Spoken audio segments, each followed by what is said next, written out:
It may sound like a broken record to state the fact that humans as a whole have experienced an abundance of pain, which might not be that surprising considering that pain pretty much comes with the territory of life. But in some areas, one can argue that we've experienced more than other animals thanks to our very own creativity, let's say. And this problem of suffering and misery is not just exclusive to we modern humans, but rather extends to all humans, i.e., all species that belong to the genus Homo, who have sadly been lost along the way. And while no one can fully agree on the amount, it appears that the number of Homo species to have ever existed sits at around 14, all of who, minus us, have popped up and then disappeared within the last 2.8 million years or so. Now we, Homo sapiens, have been around for about 300,000 of those years, which in a general sense can seem long, but when you compare it to the whole 3 million years of the Homo genus, then you suddenly realize that it's really not. And when you think about just how long 3 million years is, you can start to imagine how much different the world of our ancient ancestors and cousins was compared to ours, which in turn means different experiences, different pains, and different deaths, some of which can literally not be recreated today. And not just because what killed them no longer exists, but sometimes because they involve unbreakable achievements, as seen with this first specimen, who is for now the oldest known murder victim ever. This skull may look a bit like yours or mine, but it isn't, as it doesn't belong to a sapien, but rather a Homo heidelbergensis, a species or subspecies of archaic humans that existed during the Middle Pleistocene. And if it wasn't obvious, this particular individual has, or had, a major problem, and actually two, those being the giant holes in their head. It was clear to researchers who found this unfortunate fellow in a Spanish cave that the holes were what had killed them, and would have done so pretty quickly, causing a catastrophic head and brain injury. The only question is though, what caused them? Given that caves are sloped, and in many cases have plenty of sharp points, scientists first thought that a fall had taken out this heidelbergensis, during which a sharp rock had pierced his noggin. But if that actually was the case, you would not expect there to be two identical holes, and thus making the scenario unlikely. The next assumption was that it might have been an animal, but the problem with that is that there's no animal in Spain during the time that made anything remotely similar to such injuries. Which then led to the last hypothesis, as there was one thing that it did resemble quite a bit, something that the anthropologists are all too familiar with, and that's injuries from human tools. Specifically, the marks looked a lot like those seen from stone axes, which can cause severe blunt force trauma, and suggesting that this person had been murdered. And given that they were done in about 430,000 years ago or so, they are now considered the oldest case of murder or homicide so far, and demonstrate that violence may have been a part of our history before we even existed. And surprise, surprise, it also turns out that this heidelbergensis was not alone in death, as thousands of other Homo bones were found in the cave too, with a few of them showing signs of having been domed as well. Yet none were as old as this particular specimen. And the current belief is that this cave may have been the oldest examples of a designated burial site, where people who died from virtually anything were tossed into, be it a violent death or not. And in the case of our poor friend, this early violence could have been the result of a fight over resources or territory, resulting in him having been offed in the end. So overall, not a great way to go, but arguably much better than what happened to this guy, who was dubbed OH7. Now OH7 was not a heidelbergensis, but rather a Homo habilis, one of the oldest human species which lived in South and East Africa. And in addition to being one of the oldest, they were also one of the smallest humans ever, with individuals only being around 4 feet or 1.2 meters tall, resulting in them being very, very fragile and making life challenging for them from the get-go. But in the case of OH7, life, or rather death, wasn't just challenging, it was downright unfair, and is another case of a death that is no longer possible. And not because he holds any first-time achievements, but instead because he was killed by something or some things which no longer exist, extinct animals. This individual in life would have lived in an ancient wetland area where a variety of predators thrived. And it seems that one day, while out for a drink, he was attacked by one of the worst things you could possibly run into, a crocodile, and a giant one at that.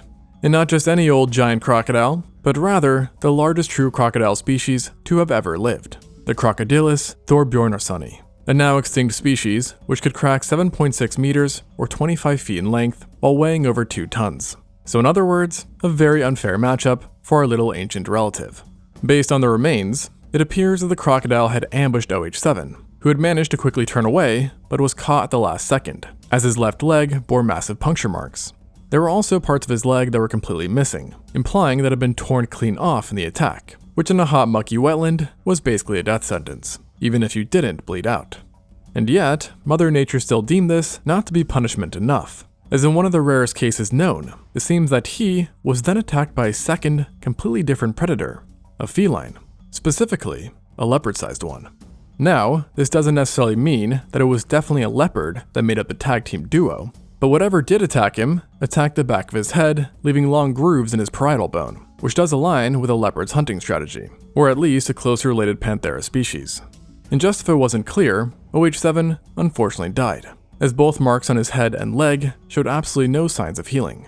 Now, I will say, it is technically possible that he died first from the crocodile attack and then got picked apart by a feline, but because the croc only took one leg, and because the damage from the feline was in a spot that is associated with predatory behavior, some think it really was a dual attack.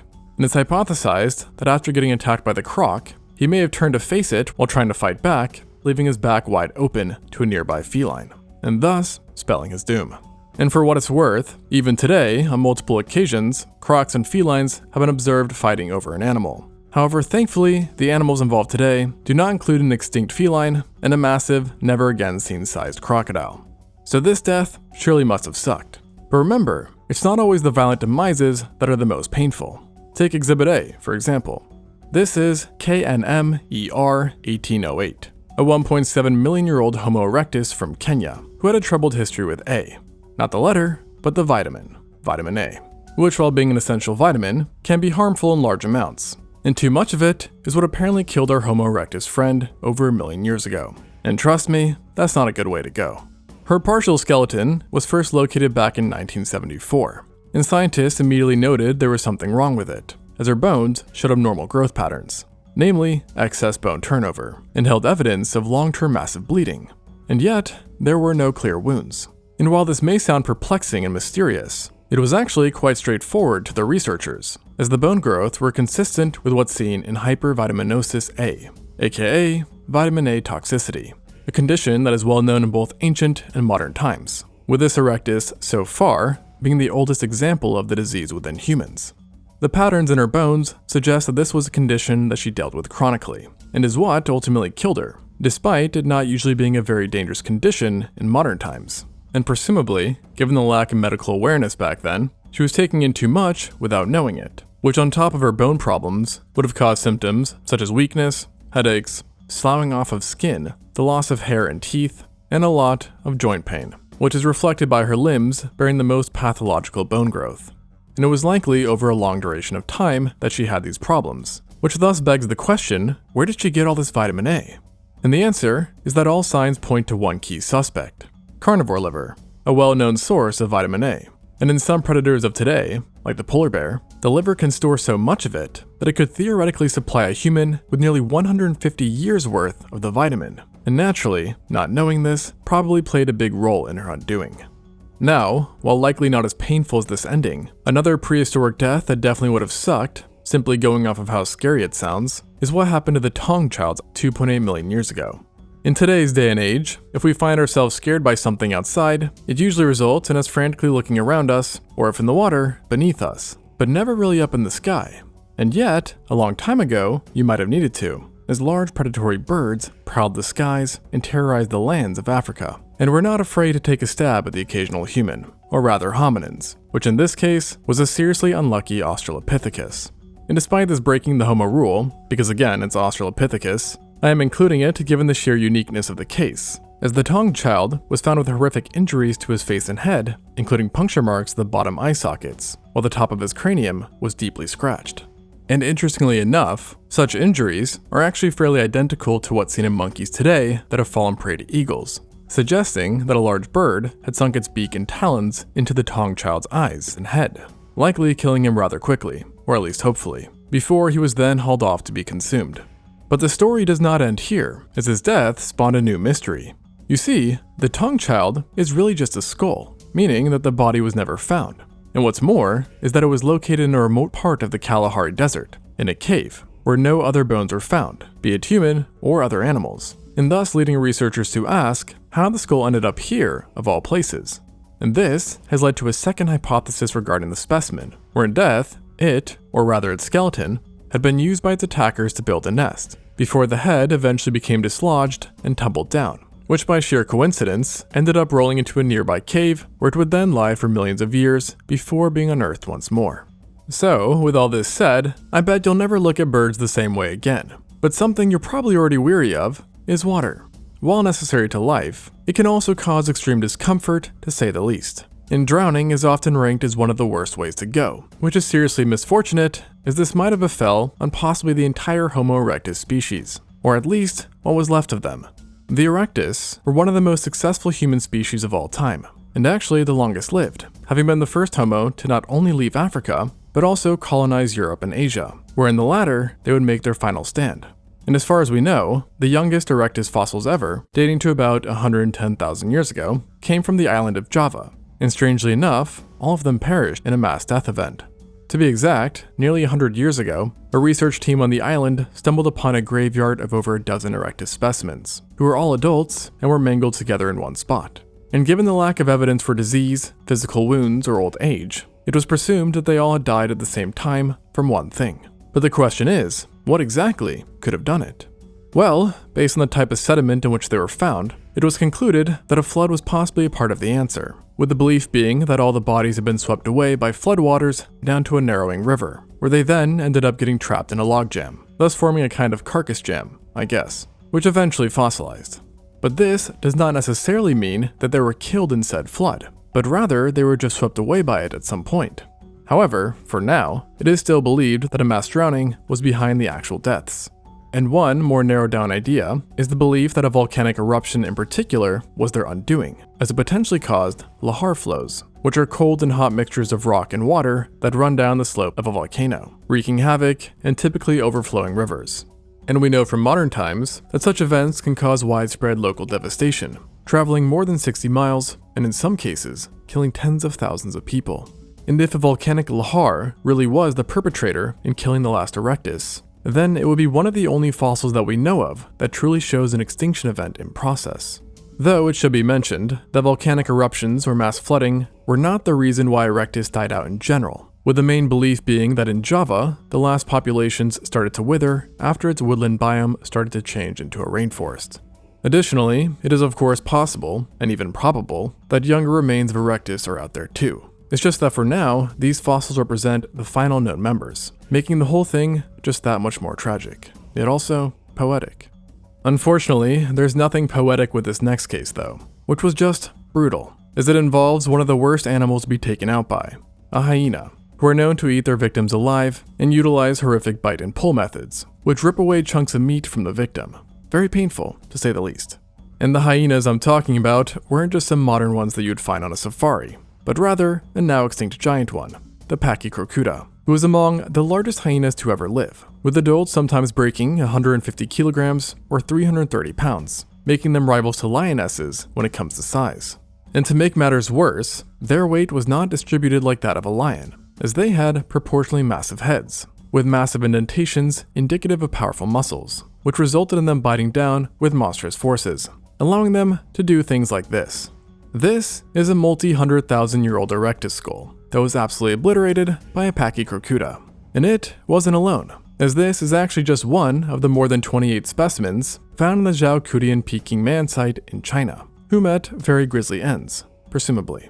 You may have heard of the Peking Man before, a claimed subspecies of Erectus who were found within a cave, but you probably didn't know that of the 28 plus specimens, approximately 67% had bite marks which are thought to have come from the Pachycrocuta. And bites is putting it lightly, as multiple Erectus body parts have been found that can only be described as smashed or obliterated, likely from attempts by the hyenas to access the nutritious bone marrow within. Or perhaps just to eat the entire parts of the bone whole. And considering the state of the skeletons, I'd say they were rather successful. Back in the day, given the sheer insanity of the damage, and because man-made tools were also found, it was first thought that the Peking Man had inhabited this cave, and these specimens were rather evidence for cannibalistic murders. However, upon further analyzing all the bones, including the non-human ones, it became clear that at least to some degree, hyenas had been behind this symphony of death, with the current idea being that this cave actually represented a Pachycrocuta den, but at various points after abandonment was also used by mankind, thus explaining the tools. And besides showcasing just how horrifying hyena attacks were, the site has also served as a reminder not to take our apex predator status for granted. Because while Erectus were major predators for many animals, and even contested with carnivores, it seems that in prehistoric China, they were still not at the top of the totem pole, with that spot going to our giant hyenas. Which especially seems to be the case when considering that many human bones have been found with Pachycrocuta damage, while the opposite cannot be said. And let's face it, there's not much you can do against lion-sized hyenas, even if you did have a spear. And for what it's worth, there's also the hypothesis that hyenas themselves were for a long time the literal reason why humans were not able to expand into certain areas. And even beyond the Pachycrocuta, we know many instances where a hyena took a nip out of a human, including in modern times, as they are sometimes known to become man-eaters. So that's all to say, it really makes me grateful that we at least do not have to worry about giant ones. And something else you no longer have to worry about is not having a toothbrush. Now that probably doesn't seem like a big deal, but tell that to the Trichonoboi, or KNMWT 15,000, another Homo erectus specimen, as they just really didn't seem to be able to catch a break. But unlike the Peking man, this specimen did not live in Asia, but rather in Kenya, and he lived much earlier too, with his bones dating back to between 1.6 and 1.5 million years ago. At the time, the Erectus had already invented some pretty nifty tools, and might have even had control of fire, or at least partially. Yet, what they did not seem to have unlocked just yet was good dental hygiene, as the Trichonoboi did not have any major catastrophic wounds, but instead an interesting pathology in his mouth. To be precise, he showed signs of having formed a nasty abscess after his milk teeth had fallen out and his molars and premolars had come in awkwardly, resulting in the two teeth colliding and damaging the tissues, which ultimately gave way to infection and an abscess that never healed, highly implying that he died from it, and at a young age, as the fallen teeth were baby teeth, and it's thought that he succumbed around the age of 8 or 9. And based on what we know about present-day tooth infections, it's thought that septicemia is likely what did him in, a nasty condition that occurs when bacteria or their toxins cause blood poisoning, aka sepsis, which even today is quite challenging to treat, and back then was almost certainly a death sentence, as it was in his case as well. Based on the location of where he was found, it's presumed that at some point during his sickness, he fell face first while traversing swampy land, unable to get up due to being already weakened by his ailment, and then ultimately died floating face down in swampy waters. And sometimes it really does seem like the universe has it out for certain people, as he couldn't even die in peace, with some researchers believing that not so long after his death, a herd of animals trampled his body into the muddy swamp floor, enough for it to get fossilized. And then meanwhile, sometime later on, a part of his skeleton would end up getting sandwiched in between volcanic ash from a local eruption, solidifying his remains further and creating a tomb that would last for over 1 million years. And according to some researchers, all these woes were not even the end of the list, as once upon a time, it was thought that the Trichonoboi suffered from a congenital condition such as dwarfism or scoliosis, as his ribs seemed to be out of place relative to his spine. But over the years, as technology has improved, it has turned out that this may not actually be the case. And during the reanalysis, they made a new discovery, which found that while he might not have suffered from dwarfism or scoliosis, he definitely had suffered from a severely herniated disc that was so out of place that, given the lack of technology back then, might have been a double Grim Reaper, so to speak. In other words, if his mouth infection didn't get him, then his herniated disc would have, causing him to have very little mobility and in no condition to fight off any sort of predator. Which all just goes to make you realize that a lot of first world ailments today used to be death sentences back then. Talk about an eye-opener. Thanks for watching, and until next time on ExtinctZoo.